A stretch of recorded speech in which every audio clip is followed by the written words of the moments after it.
Hello, and welcome to Women in Business, where we interview entrepreneurs and senior managers and show you the strengths, successes, obstacles, and roadblocks women experience in business. Since I believe every person in business needs to be visible, I'd like to invite you to watch www.sob6, that's the number 6, tips.com, which will give you some valuable information should you get the call to be on radio or TV, which I think is extremely important. If you'd like to contact me personally, drop me a line at Gayle Carson, that's Gayle, Gayle Carson 13 at gmail.com, or go to my website, www.spunkyoldbroad.com, and sign up for my weekly newsletter. My guest today is Jenny Deloy. She's the office managing partner in Chicago and partner in charge of assurance services and the SEC practice group for the Midwest region of Marcum, Accountants and Advisors. She also represents the Midwest region on the firm's National Diversity Program Board. She was named one of Chicago's most influential women accountants in 2017 by Crain's Chicago Business. She's a contributing author to Marcum's SEC Insights newsletter and leads technical training programs for firm associates. Welcome, Jenny. Thanks, Gayle. Appreciate it. Well, I guess the first question I really need to ask you is why you chose accounting as a field. Yeah, so way back when, I was about a sophomore in high school, and at the time I was taking a lot of math courses, actually, and I was very interested in potentially pursuing a career in that area. And I had asked my teacher at the time in calculus what I could do with, a degree in math. And I'm sure he rattled off a bunch of different things, but the main thing he talked about was becoming a teacher. And I was very interested in pursuing business already at the time and thought, that's not quite for me. Let me think about some other options. And at that same time, I took a career placement test where they ask you a whole bunch of questions about, your personality, likes, dislikes. And the answer came up about 95% accounting. So I thought, well, that probably is a good fit for me. And I ended up enrolling in an accounting course shortly thereafter and enjoyed it and have pursued it ever since. Wow, that's interesting. My sister was a math major. Then she changed over to philosophy, which was very different. And I've yes, never been, I'm really good, Jenny, at adding, subtracting, multiplying, and dividing. But give me algebra or calculus or trigonometry, forget it. I am going to be the last person on the totem pole. So I really admire people who have that ability. But also, I would think that most people think of accounting as a dry field. So is it? Yeah, I hear that a lot, and in fact, it's quite the opposite. I think there's, a view out there of the old-time, bookkeepers that sit in an office and just plug away at numbers all day and balance spreadsheets and things like that. And it's really not at all like that. We get challenged every day. I walk in the door, I think I know what I'm going to do that day, and something presents, immediately, and my whole day changes, which I love. So it just gives me a lot of challenges. We get to do just a real variety of types of work and work with different clients, different personalities. There's just so much more to it than the, number crunching, if you will. We really have to get to know people as individuals, learn how to work with everyone, both our internal team members as well as our clients. You just do so many different things on a day-to-day basis that, I find extremely interesting. Well, I think with all the movies and TV shows that have all of these mysteries involved with them, I've always been fascinated by forensic accounting, because you can really catch somebody with that. But I don't know if you go into that arena at all or not. But I would ask you, so you said you really love what you do. What's been the most satisfying about it?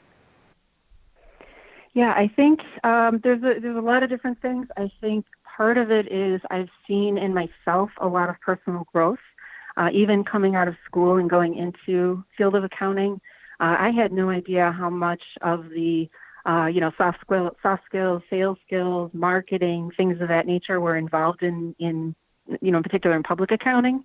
And I think for me, I kind of grew up being a little bit of an introvert and, not really looking to present in front of, people or do any kind of public speaking, things like that. And I almost was thinking I was going to get a career where I was going to sit mostly behind a desk and not have to, interact with people a lot.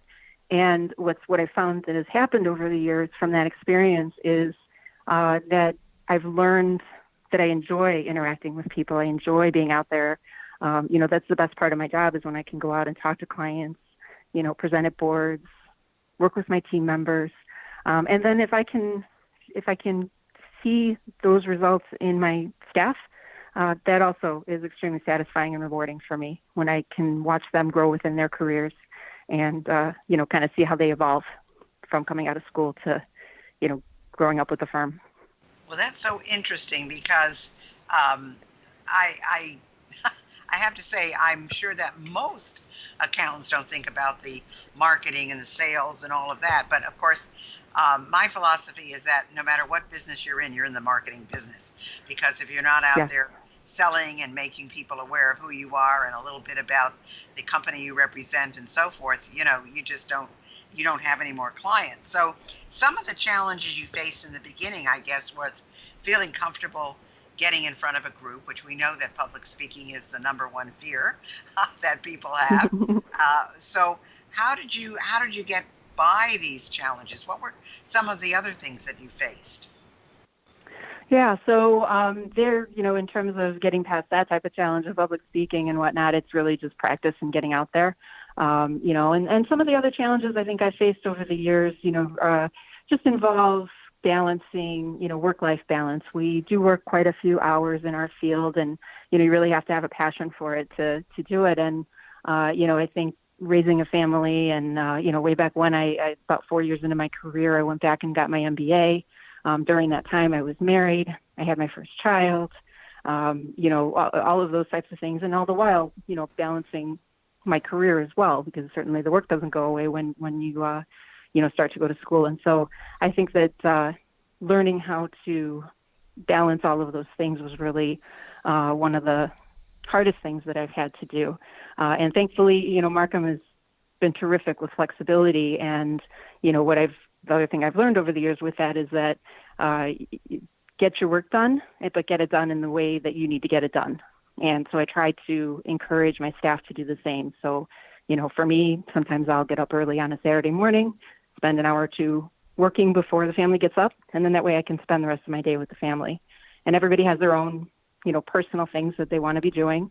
And it's just a matter of finding the way that works best for you and managing that and not being afraid to, speak up about what your needs are.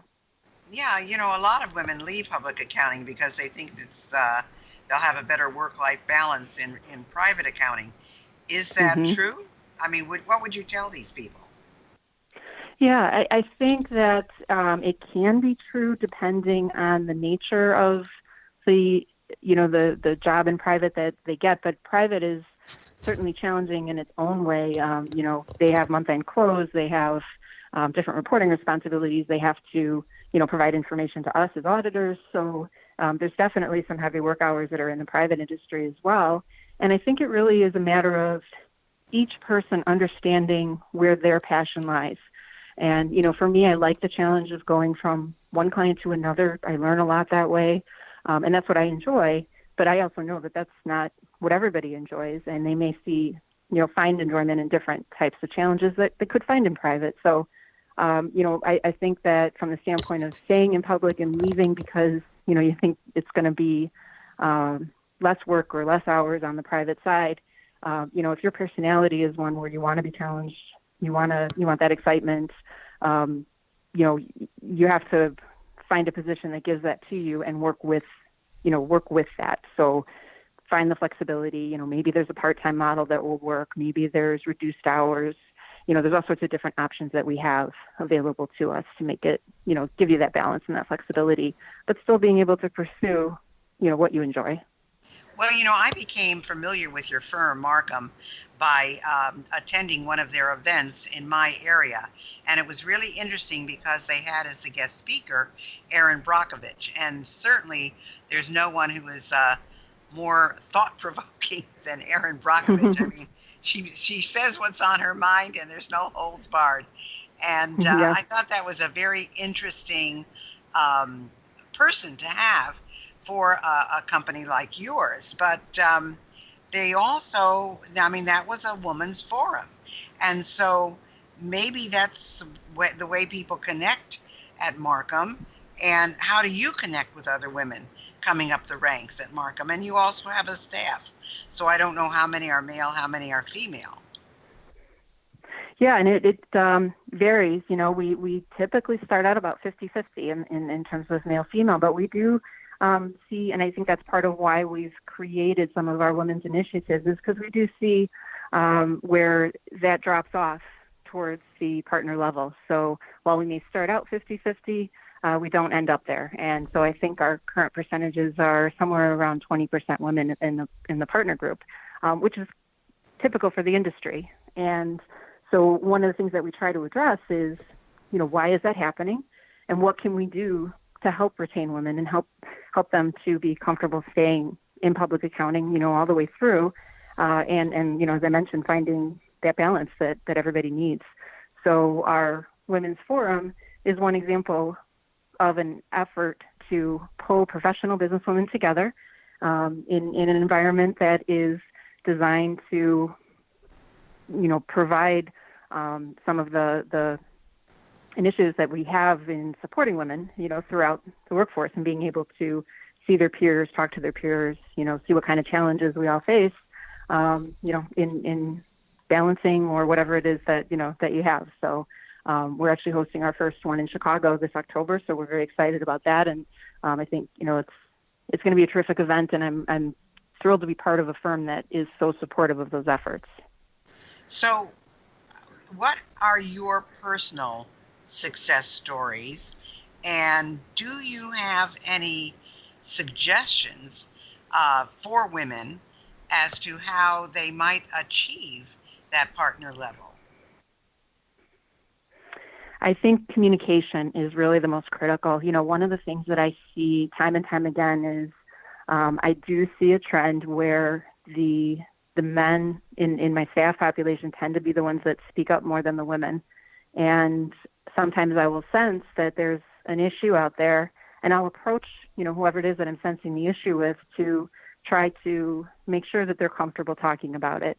And so I think that, you know, if I can get everybody, you know, within my team to be open and talking about any challenges that they're facing, then I can help to address it, you know, and make sure that we don't go down a path where somebody feels as though there's no hope or no possibility of change for, you know, whatever the matter is. And so I try to look at that not necessarily as a, you know, male-female type of a situation, because I think every individual has their own challenges.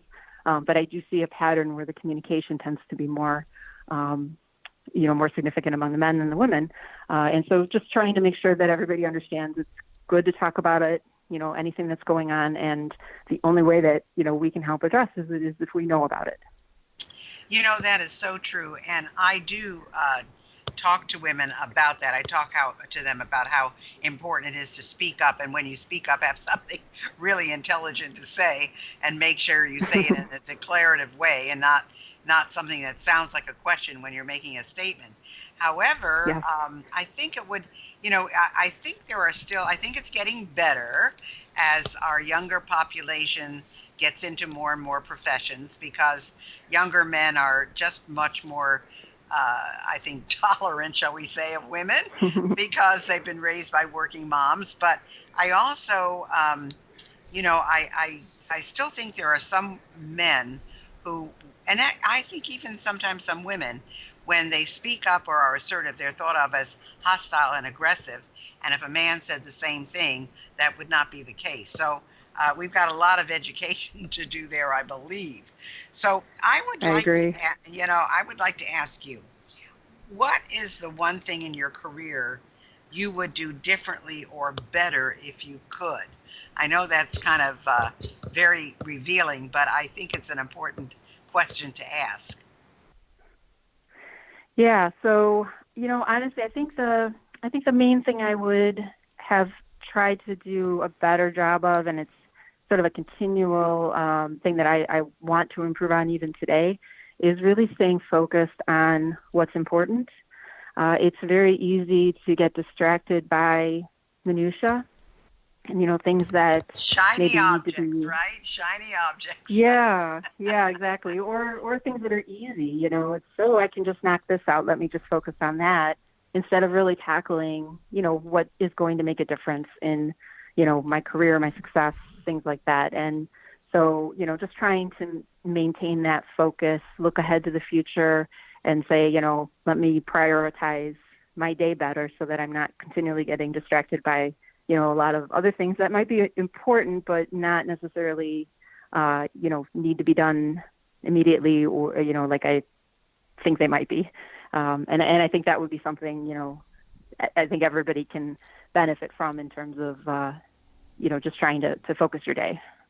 There's no question. I mean, one of the things that I'm passionate about is time management and prioritization and all of that. And I used to teach that quite a bit. And really, when you think about it, I mean, if you follow some very basic things, which sometimes people feel they don't have control of, but they really do. I mean, if you're able to handle interruptions better, and if you're able to Mm-hmm. chunk your work down, and if you really prioritize, and if everything is an A on your list, then A1, A2, A3, and go from there.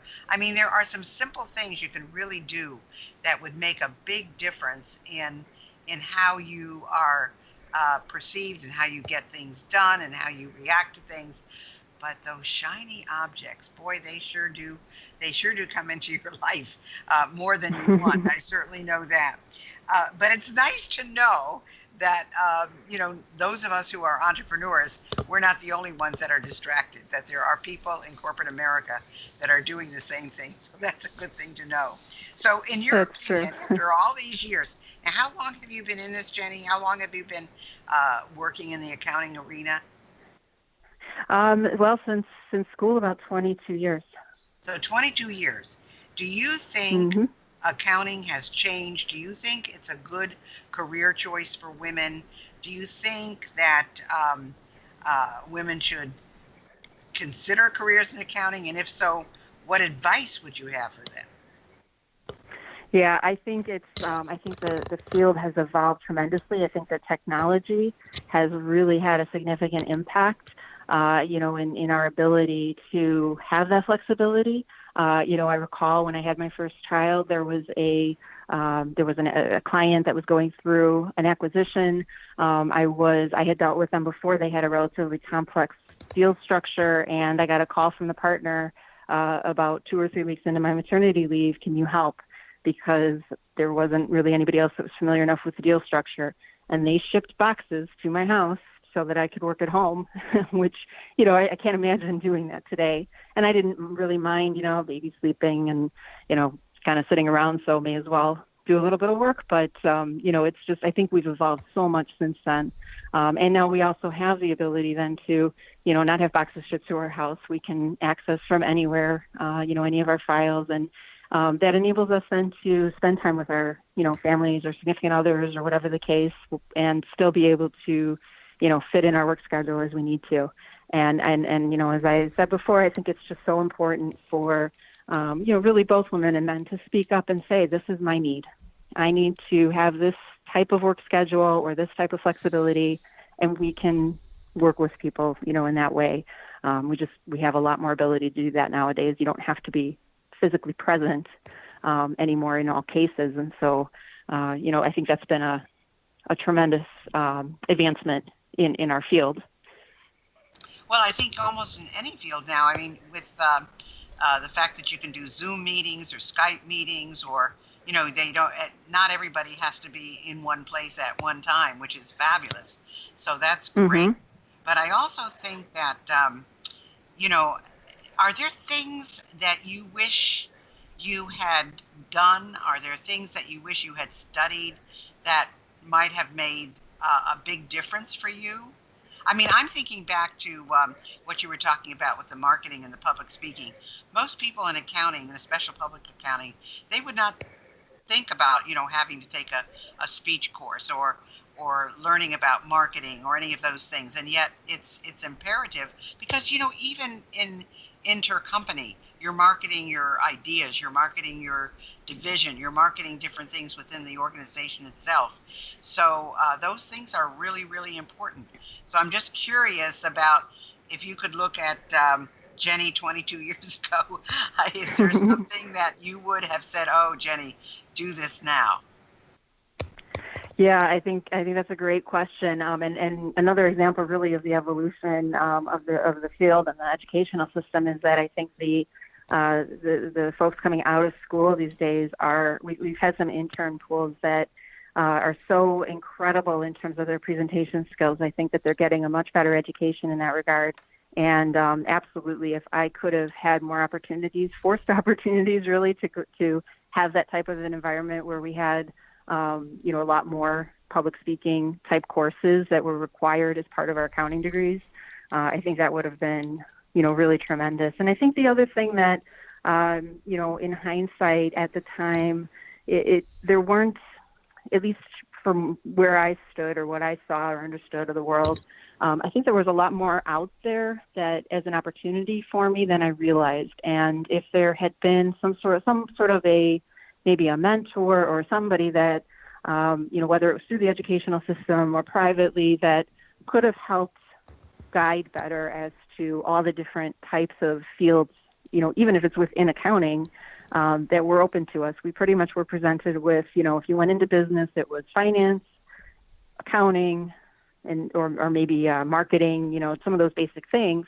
But there are so many different facets to each of those industries that I don't think I fully, or shouldn't say fully, but, didn't really understand at the time. And I think that I potentially would have looked to other types of opportunities, maybe within the field of accounting, but not necessarily just public versus private, because that was really the main decision you made back then. So, I wish that I had some of that knowledge coming out of school, basically. If you were going into a career class now and you were giving the lecture or the talk on why people should go into accounting, whether it's private or public, what would you tell the young woman of today? Yeah, so it's funny. I actually did a presentation like that recently at my daughter's middle school to all the middle school kids. Interesting. Yeah. They're what? So They're 11, 12, 13, something like that? Yeah, this was 8th grade. They did a career day where they had mock interviews, and then that was in the morning, and then in the afternoon, a bunch of the parents that participated in the program came and presented, basically what is their career all about. And so it was, I think, the feedback I received from my daughter and her friends that saw it was really eye-opening, because even in this current environment, there's still that stigma attached to accounting in terms of being this, dry, boring, debits, credits type thing. And I gave them all sorts of examples. You mentioned forensics accounting, which, is really a fascinating field. And, we talked about a lot of those different types of things. I gave them some examples of frauds that I've caught over the years, and, listed out a whole bunch of different types of, projects and other types of things that you can do in accounting.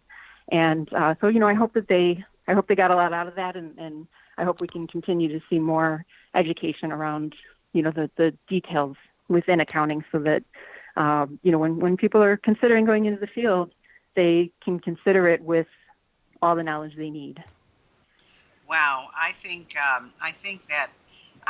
that's fantastic that you got to talk to 8th graders, because they're just on the cusp of going into high school and, learning about where should I put my energy and effort, and maybe I should take those math courses that I really don't want to take, because, That's right. Yep.